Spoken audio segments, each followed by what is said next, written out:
하나님 아버지, 또 한 주를 마감하는 시간입니다. 하나님의 온전하시고 기뻐하시는 뜻을 늘 생각하며 우리가 살기로 하지만 우리는 연약하고 늘 부족하여 낙심하고 또 쓰러질 때가 많습니다. 그러나 그때라도 주님은 우리를 향한 은혜를 거두지 않으시고 주님께서 우리를 향하여 계획하신 바를 이루어 가시는 줄 저희가 확신합니다. 이 시간 우리 모두를 주의 성령께서 붙드시고 또 주님께서 우리를 향하신 뜻이 무엇인지를 밝히 보여주셔서 우리 평생의 삶이 주를 높이고 주를 영화롭게 하며 주의 몸된 교회를 세워가는데 부족함이 없는 종들이 되게 하여 주옵소서. 특별히 이 학교가 그러한 종들을 신실히 길러내게 하시고 이 땅 가운데서 주님의 영광과 주님의 진리의 빛을 온전히 드러내는 선지 학교로서의 역할을 온전히 감당케 하여 주옵소서. 이 시간 주의 말씀을 듣습니다. 우리 모두 하나 되게 하시고 주의 성령께서 우리의 생각과 마음을 밝히 비춰 주옵소서. 예수님 이름으로 기도드리옵나이다. 아멘. 오늘 베드로전서 1장 13절로 16절 말씀을 통해 너희를 부르신 거룩한 이처럼 이라는 제목으로 함께 말씀을 나누도록 하겠습니다. 지금은 그 어느 때보다도 돈이 신과 같은 만능의 힘을 발휘하는 시대를 살아가고 있습니다. 사람들은 돈으로 무엇이든지 다 할 수 있다고 생각합니다. 돈이 없으면 불행하고 또 좋은 직업도 얻을 수 없으며 성공할 수도 없다는 생각이 우리의 의식을 지배하고 있습니다. 표면적으로는 썩 괜찮은 삶을 살고 있는 것 같아도 돈이 많으면 행복하고 돈이 없으면 불행하다는 덫에 걸려 우울하게 인생을 살아가는 사람들도 많습니다. 그래서 어떻게든지 더 많은 돈을 벌기 위해서 혈안이 되어 있죠. 특별히 한국 사회는 이 부분이 좀 더 명확하게 드러나는 사회인 것 같습니다. 그럼 신자들의 현실은 어떠할까요? 안타깝게도 이러한 황금 만능의 사조가 교회 안에도 깊이 스며들어 성도들의 마음을 어지럽게 하고 있습니다. 하나님보다 내 통장의 잔고가 너의 안정감이다. 이 속삭임은 너무도 달콤하고 합리적이어서 우리도 모르는 사이에 하나님이 계셔야 할 자리에 돈을 올려놓고 그것을 의지하며 살게 만듭니다. 그 결과로 성도들의 삶에서 점점 거룩함의 자태가 사라지고 있습니다. 지금 여기에 있는 여러분들의 영적 현실은 어떠합니까? 정말 하나님으로 인하여 안정감을 누립니까? 아니면 돈 때문에, 통장에 있는 잔고 때문에 여러분들은 안정감을 누리고 있습니까? 오늘 본문은 예수 그리스도의 재림을 기다리는 신자들이 이 세상에서 어떻게 살아야 할지를 권면한 내용입니다. 베드로는 신자들에게 아무렇게 살아서는 안 된다고 말을 하고 있죠. 삶의 고유한 자태, 즉 거룩하게 살아야 한다고 우리에게 말하고 있습니다. 먼저 13절에서 베드로는 예수 그리스도의 다시 오심을 기다리는 사람의 자세와 소망을 교훈합니다. 너의 마음의 허리를 동이고 근신하여 예수 그리스도의 나타나실 때에 너희에게 가져올 은혜를 온전히 바랄지어다. 여기에서 마음의 허리를 동이고 근신하여라는 구절은 위급한 상황을 대비하는 것과 관련된 표현입니다. 출애굽 당시 6월절 음식을 먹을 때를 떠올린 것이죠. 이스라엘 백성은 광야에서 예수 그리스도의 대속 사역을 상징하는 유월절 어린 양의 고기를 먹을 때 여유 있게 먹지 않았습니다. 언제든지 애굽을 떠날 수 있는 채비를 하고 긴장하며 먹었습니다. 그 모습이 허리를 띠로 동이고 근신하여, 즉 정신을 바짝 차리고 먹는 것입니다.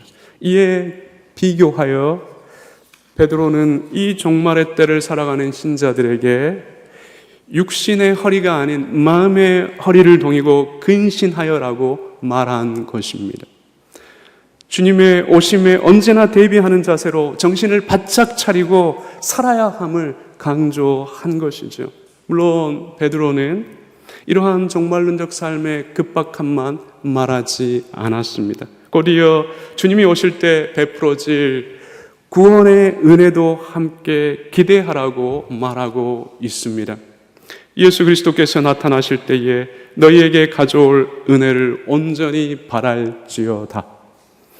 여기서 은혜는 주님이 주시는 선물과 호의를 의미하는 것인데, 마지막 심판 때 우리에게 베풀어질 완전한 구원의 실체, 즉 천상의 유업을 말합니다.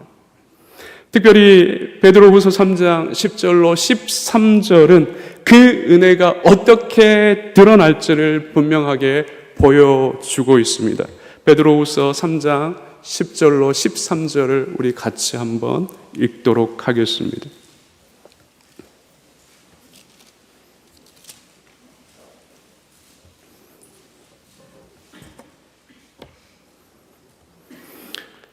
그러나 주의 날이 도적같이 오리니 그 날에는 하늘이 큰 소리로 떠나가고 체질이 뜨거운 불에 풀어지고 땅과 그 중에 있는 모든 일이 드러나리로다. 이 모든 것이 이렇게 풀어지리니 너희가 어떠한 사람이 되어야 마땅하뇨?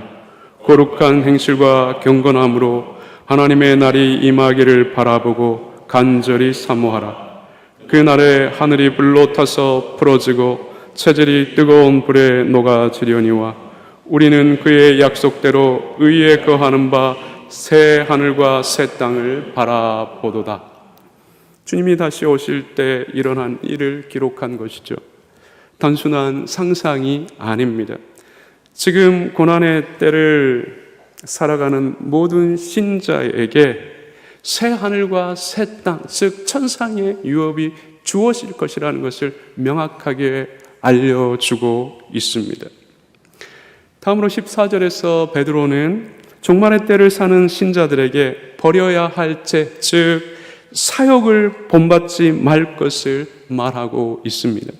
너희가 순종하는 자식처럼 이전에 알지 못한 때에 쫓던 너의 사욕을 본받지 말고. 여기에서 사욕은 단순한 욕망이 아닙니다. 하나님의 뜻과 반대되는 개인적 욕심을 의미합니다. 야고보는 욕심에 대해 이렇게 경고했죠. 욕심이 잉태한 즉 죄를 낳고 죄가 장성한 즉 사망을 낳느니라. 그래서 바울도 갈라디아서 5장 16절에서 욕심에 사로잡혀 있는 사람은 아직 성령의 지배를 받는 사람이 아니다라고 이야기하고 있습니다. 결론적으로 베드로는 신자들에게 순종하는 자식처럼, 곧 하나님의 말씀에 귀를 기울여 사는 자녀로서 하나님을 모를 때 가졌던 죄악된 욕심에 따라 살지 말 것을 지금 말하고 있는 것입니다. 끝으로 15절과 16절에서 베드로는 종말의 때를 살아가는 신자들에게 항상 추구해야 할 삶에 대해서 이야기하고 있습니다. 오직 너희를 부르신 거룩한 자처럼 너희도 모든 행실에 거룩한 자가 되라. 기록되었으되 내가 거룩하니 너희도 거룩할지어다 하셨느니라. 우리를 예수 그리스도 안에서 부르신 하나님은 본질적으로 거룩하신 분입니다.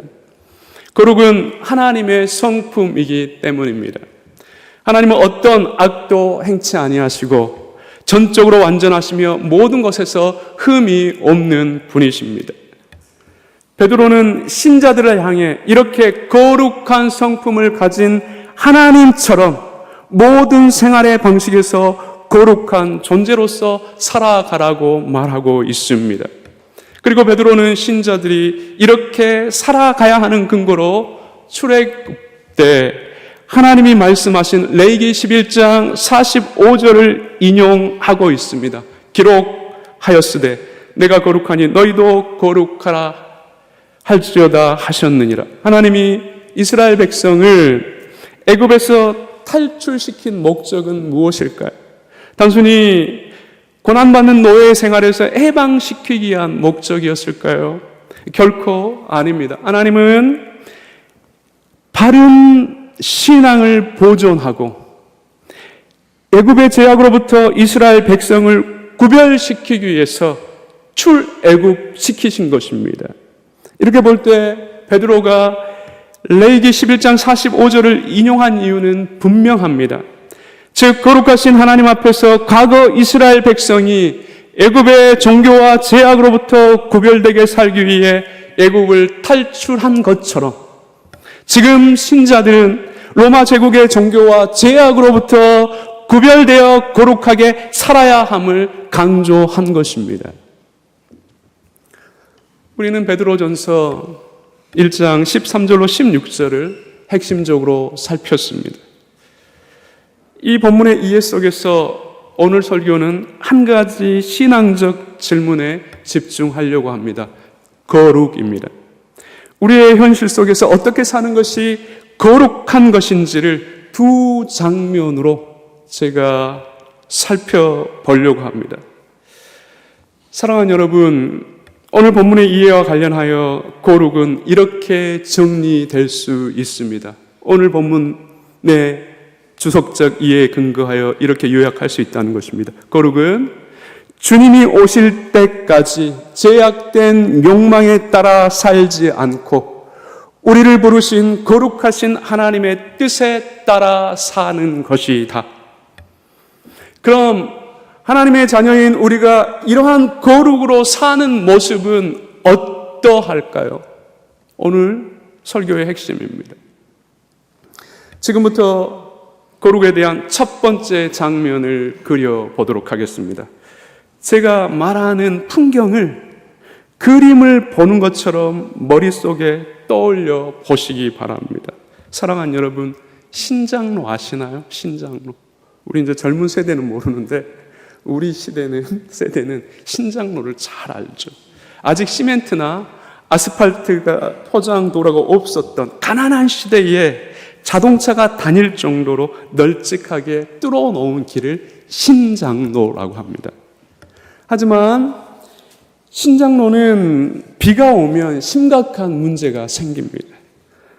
포장도로가 아니기 때문입니다. 그래서 신장로는 솔달굴지, 덜컹거리는 버스, 그리고 사람이 끄는 수레등이 몇 번 오가면 그 신장로는 진창길이 됩니다. 엉망진창이 되는 거예요.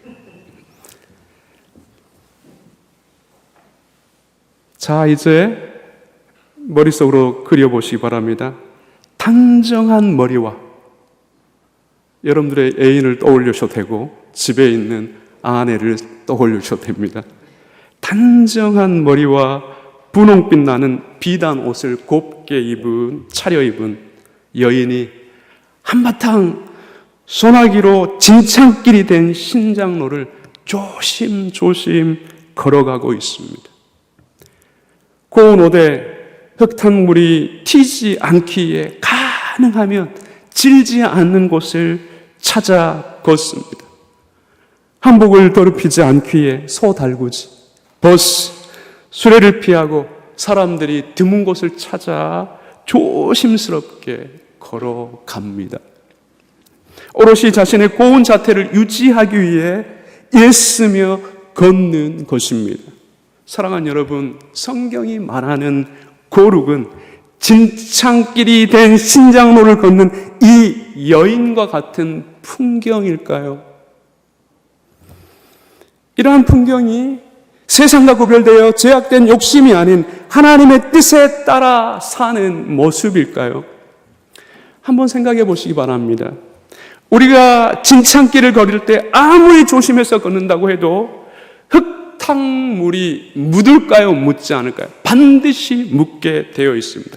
자기 스스로는 흙탕물을 묻히지 않으려고 아무리 조심해도 신장로를 지나가는 소달구지, 버스, 수레, 그리고 사람들에 의해 흙탕물은 반드시 묻게 되어 있습니다. 만약 한복을 빌려 입어서 주인에게 돌려줘야 합니다. 그럼 한복을 빌려 입은 여인은 주인에게 이렇게 말하면 될까요?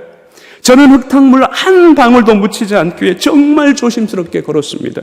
그런데 제 옆을 지나가는 소달구지, 버스, 수레와 사람들이 지나갈 때 이 고운 옷에 흙탕물이 묻었습니다. 저의 잘못은 없습니다. 이와 마찬가지로 하나님 앞에서 이렇게 말하면 될까요? 하나님, 저는 모든 것을 삼가하며 정말로 조심스럽게 세상을 살았습니다. 그런데 저를 둘러싼 환경과 제 옆에 있는 사람들이 저를 죄 짓게 만들었습니다. 저의 잘못은 없습니다. 고운 한복을 입은 여인이 진탕길이 된 신장로를 조심조심 걸어간 시기에 거룩은 수도원주의입니다. 오직 자신의 거룩함만을 지키며 사는 모습이기 때문입니다. 이러한 수도원주의 거룩의 가장 큰 문제는 무엇일까요? 자신의 거룩을 지키기 위해 세상에서 벌어지는 일과 이웃이 살아가고 있는 현실에 무관심한 것입니다. 세상의 불의에 저항하는 것, 세상의 아픔에 반응하는 것, 고난받는 사람에게 긍휼을 베푸는 것, 이웃의 불행에 참여하여 도움을 주는 것 등에 관심을 갖지 않는 것입니다. 오직 자신만 하나님 앞에서 바르게 살면 문제가 없다고 생각하는 것이죠. 하나님은 과연 이러한 거룩을 우리에게 원하실까요? 사랑하는 여러분, 세상과 구별되어 산다는 것은 무엇일까요? 여러분들은 어떻게 이해하고 있습니까? 세상의 제약들로부터 오직 자신만을 지키며 사는 것일까요? 더러운 세상과 접촉하지 않기 위해서 오직 자신만의 공간 속에서 사는 것일까요? 베드로는 이러한 의무로 거룩을 말하지 않았습니다. 성경이 말하는 거룩은 수도원적 거룩이 아닙니다. 자기만을 지키는 고립적 거룩이 아닙니다. 여러분들 사역을 하면서 사역자가 가장 주의해야 될 것 중에 하나가 착한 사람 신드롬에 걸리는 것입니다.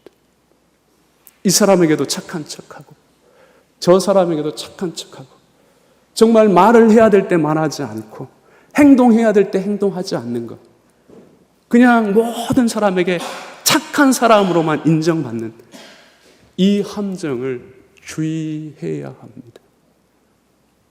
이런 사람들에게 착한 사람으로 인정받을 수는 있지만 그러나 그는 훌륭한 지도자라고 할 수는 없습니다.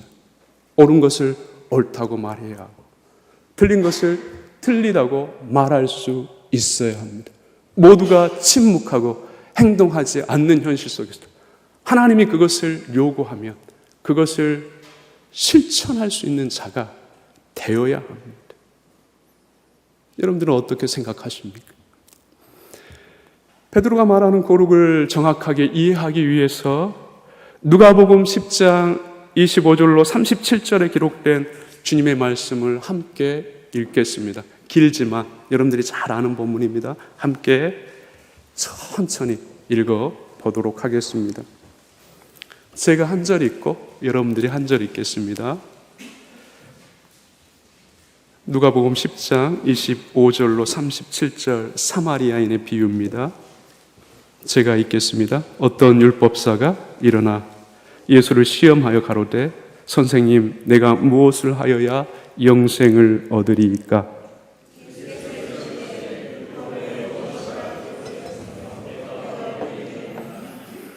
대답하여 가로되 내 마음을 다하며 목숨을 다하며 힘을 다하며 뜻을 다하여 주 너의 하나님을 사랑하고 또한 내 이웃을 내 몸같이 사랑하라 하였나이다.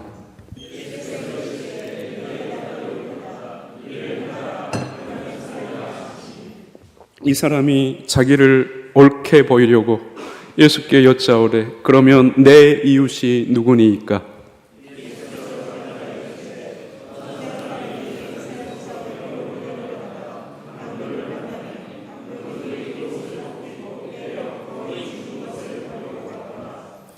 마침 한 제사장이 그 길로 내려가다가 그를 보고 피하여 지나가고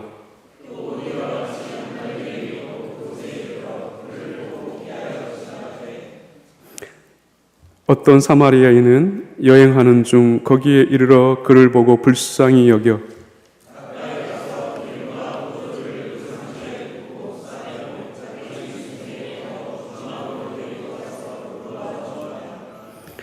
이튿날에 데나리온 둘을 내어 주막 주인에게 주며 가로되 이 사람을 돌보아 주라.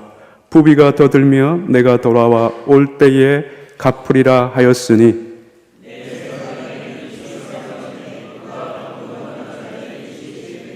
같이 읽겠습니다. 가로되 자비를 베푼 자이니이다.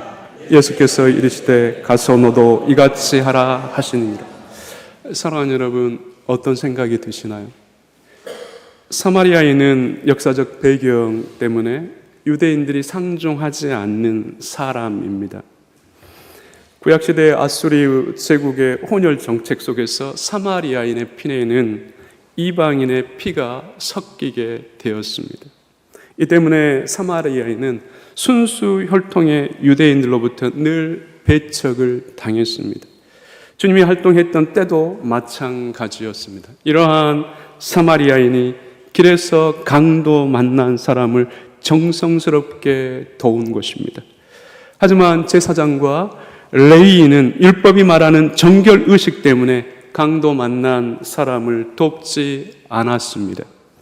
그들이 추구하는 종교적 신념 때문에 어려움에 처한 사람을 그냥 지나쳐 버린 것입니다. 결국 사마리아인은 어떤 조건도 없이 어떤 종교적 신념도 내세우지 않고 강도 만난 사람을 도왔습니다. 주님이 말씀하는 거룩입니다. 고운 한복을 입은 여인이 진창길이 된 신장로를 조심조심 걷고 있습니다. 그 여인 앞에 갑자기 어떤 아이가 넘어져서 무릎이 까이고 옷은 흙탕물로 범벅이 되어 울고 있습니다. 그 여인이 마음으로는 돕고 싶은데 옷이 더러워질까 봐 결국 돕지 않고 지나칩니다. 사랑하는 여러분, 이게 거룩일까요? 결코 아닐 것입니다. 우리가 예배를 잘 드리고 기도를 많이 하고 윤리적으로 바르게 산다고 해도 이웃의 아픔과 고통에 무관심한 것은 위선입니다.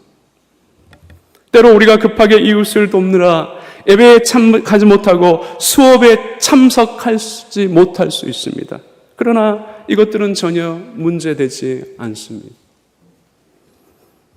사랑을 실천하는 삶 자체가 하나님께 합당한 것이기 때문입니다. 우리가 사랑을 실천한다면 그 사랑은 모든 죄를 덮습니다. 그래서 베드로가 이렇게 이야기했습니다. 베드로전서 4장 18절을 보면 무엇보다도 열심히 서로 사랑할지니 사랑은 허다한 죄를 덮느니라. 이렇게 사는 것이 거룩입니다. 진정한 거룩은 수동적으로 아무것도 하지 않고 자신을 지키는 것이 아닙니다. 자신만 착한 것처럼 살면 안 됩니다. 실수하고 때도 묻고 욕을 먹으면서도 하나님이 기뻐하신 뜻을 위해 헌신하고 실천하는 것이 참된 거룩임을 알아야 합니다. 이 은혜가 여러분 모두에 있기를 진심으로 축원합니다. 베드로는 15절에서 신자들을 향해 너희도 모든 행실에 거룩한 자라가 되라고 권면했습니다. 이는 어떤 의미일까요? 거룩한 행실을 하면 거룩한 존재가 된다는 의미일까요? 아니면 우리는 이미 거룩한 존재인데 그 행실도 거룩한 것이 옳다라고 말한 것일까요? 사랑하는 여러분, 우리는 이미 거룩한 존재입니다. 예수 그리스도 안에서 거룩한 존재로 살아가고 있습니다.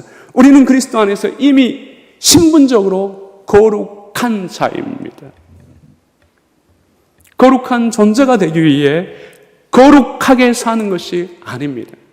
거룩한 하나님을 믿어 이미 거룩하게 된 우리가 그 신분에 걸맞게 거룩하게 살아가는 것입니다. 거룩함의 열매가 선행이기 때문입니다. 이러한 이해 속에서 우리의 현실에서 직접적으로 경험되는 것과 관련하여 거룩의 또 다른 얼굴도 생각해 보겠습니다. 거룩의 두 번째 장면입니다. 유교에서 거룩은 자신의 의를 앞세우며 자신의 옳음을 나타내는 것입니다. 즉, 생각과 행위의 발음을 통해서 자신의 의를 드러내는 것이 유교적 거룩입니다. 그래서 유교에서는 실수하거나 잘못한 것을 매우 수치스럽게 생각합니다. 특별히 학식이 높은 지성인이나 벼슬이 높은 사람을 지칭하는 군자에게 가장 중요한 덕목은 우러러 하늘에 부끄럽지 않고 구보보와 사람에게 부끄럽지 않게 사는 것입니다.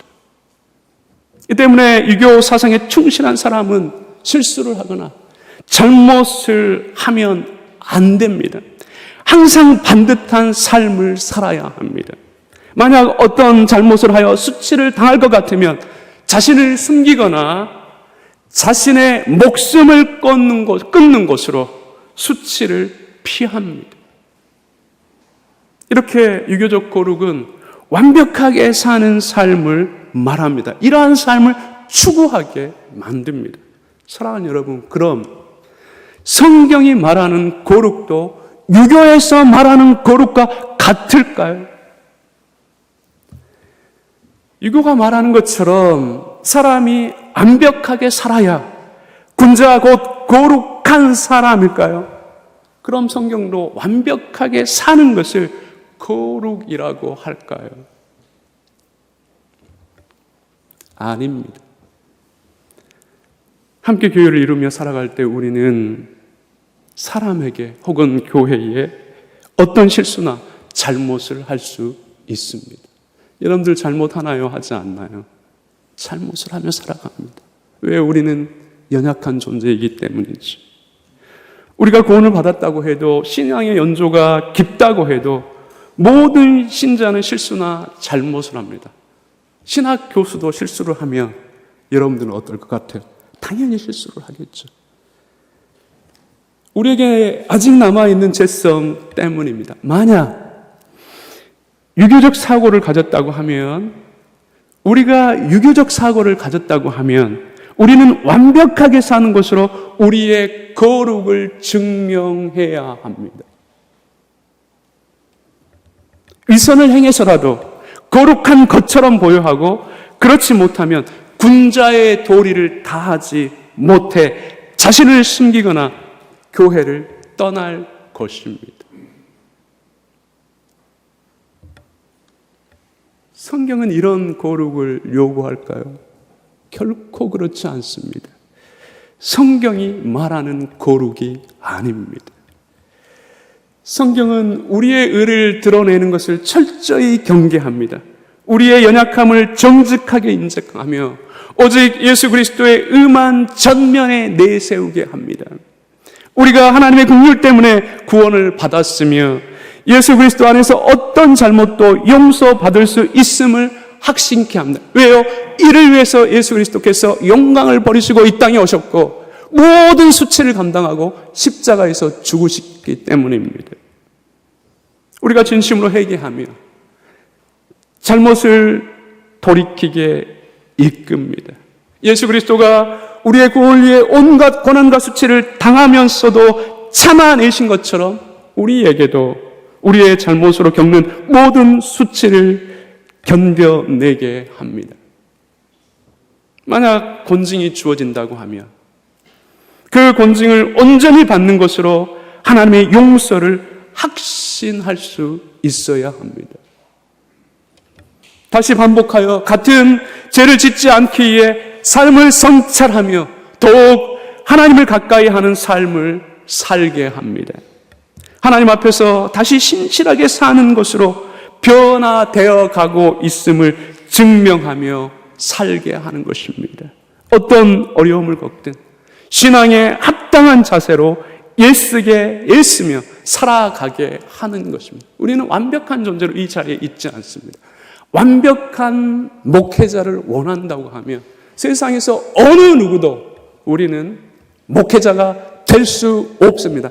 신학자도 될 수 없고 목사도 될 수 없고 여러분들 전도사도 될 수 없습니다. 누구도 주님의 자녀가 될 수 없습니다. 결론적으로 성경이 말하는 거룩은 죄 짓지 않고 완벽하게 사는 것을 말하지 않습니다. 오히려 우리가 죄를 지었을지라도 우리를 위해 십자가에 달리신 주님을 의지하여 회개하고 돌이키는 삶을 말합니다. 온갖 수치를 견뎌내며 다시 바른 길을 걷는 것을 말합니다. 주님을 배반하여 떠났다가 다시 돌아온 베드로의 생애가 이를 명확하게 우리에게 증명해 주고 있습니다. 우리는 구원받았어도 여전히 죄성을 가지고 있습니다. 이 죄성은 죽을 때까지 우리 안에 남아 있을 것입니다. 완벽하게 사는 것처럼 위장하여 다른 사람을 판단하고 정죄하면 안 됩니다. 모든 것을 다 하는 것처럼 우리가 온전히 행하고 있는 것처럼 그렇게 생각하여 다른 사람들을 함부로 말하고 적대시하고 비판하는 것 신앙에서는 허용되지 않습니다. 하나님의 은혜를 힘입어 평생 이 죄성과 싸우며 조금씩 극복해 가는 것이 성경이 말하는 거룩입니다.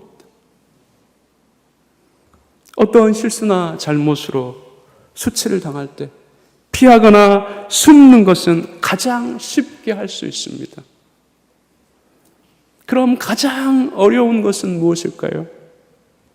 지금 자리에서 피하지 않고 자기의 잘못을 정직하게 드러내며 회개하고 그 수치를 견뎌내는 것입니다.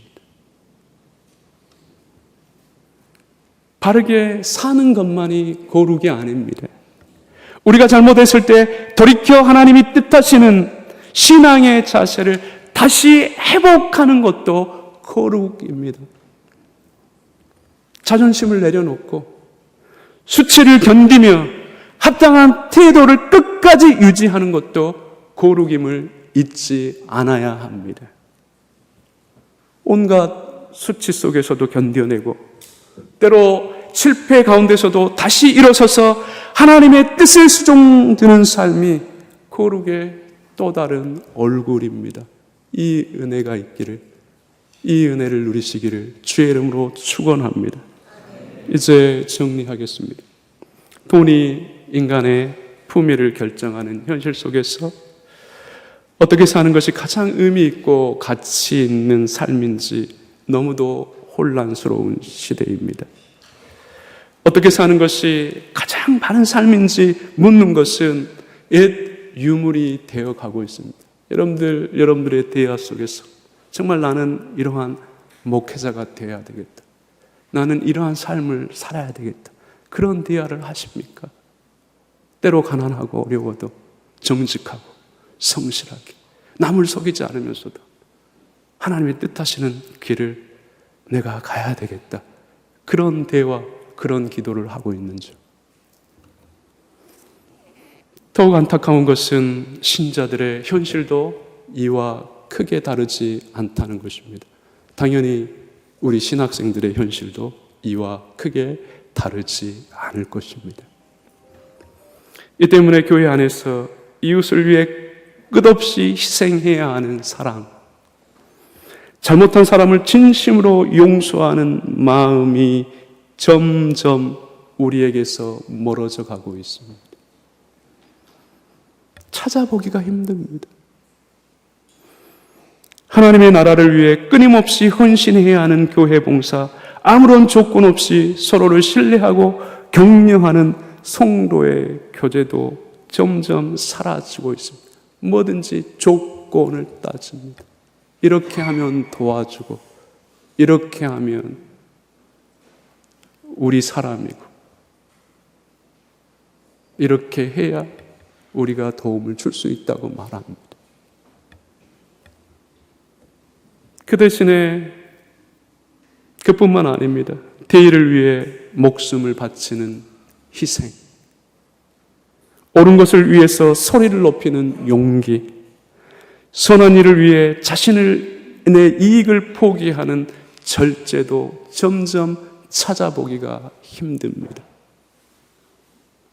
그 대신에 교회 안에 인간의 제약된 욕망만 가득 찬 것처럼 보입니다. 사랑하는 여러분, 우리가 속한 교회에서, 우리가 속한 이 학교에서 이러한 존귀한 삶의 자태를 점점 확인하기 어렵다고 하면 그 교회나 그 학교에서 거룩이 사라져 가고 있다는 증거일 것입니다. 거룩이 사라진 교회와 신학교는 아무런 쓸모가 없이 버려질 맛 잃은 소금과 같습니다. 우리는 지금 무엇을 회복해야 할까요? 한국교회, 우리 자신, 우리 학교는 무엇을 회복해야 할까요? 지금 우리의 영적 현실은 어떠합니까? 거룩은 이 땅에서 인간이 드러낼 수 있는 가장 명예롭고 영광스러운 삶입니다. 그리고 성령이 함께 하신다는 분명한 증거이기도 합니다. 우리가 주님 앞에 섰을 때 이 거룩보다 더 칭찬받는 삶은 없을 것입니다. 사랑하는 여러분, 여러분들의 삶에서, 우리가 속한 교회에서, 이 학교에서 하나님의 은혜로 참된 거룩이 온전히 회복되기를 주의 이름으로 축원합니다. 이 은혜를 누리시는 여러분 되시기를 주의 이름으로 축원합니다. 제가 기도하겠습니다.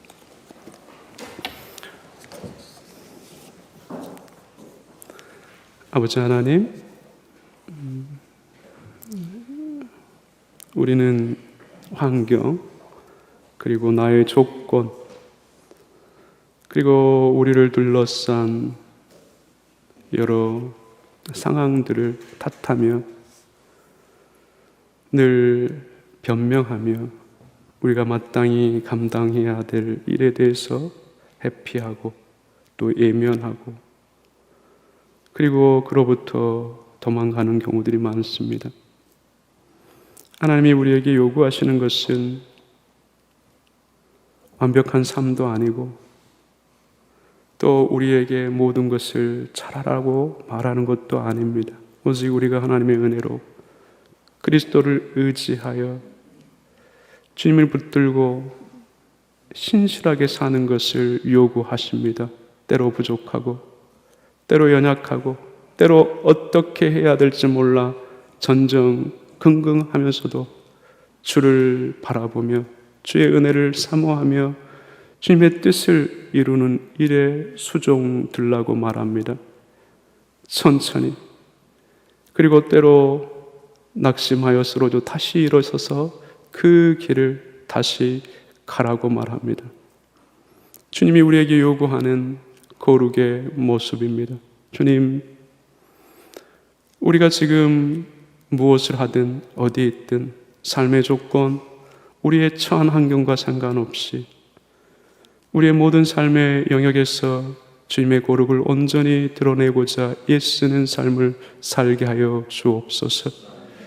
우리가 속한 교회, 우리가 속한 가정, 우리가 속한 이 학교에 거룩이 회복되며 그로 인하여서 하나님의 역사를 바라보는 우리 모두가 되게 하여 주옵소서.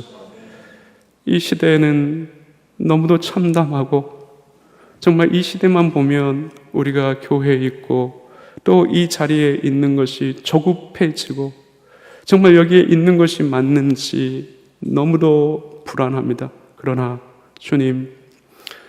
주님은 세상의 창조주시오 통치자이십니다. 그리고 우리에게 분명히 말씀하셨습니다.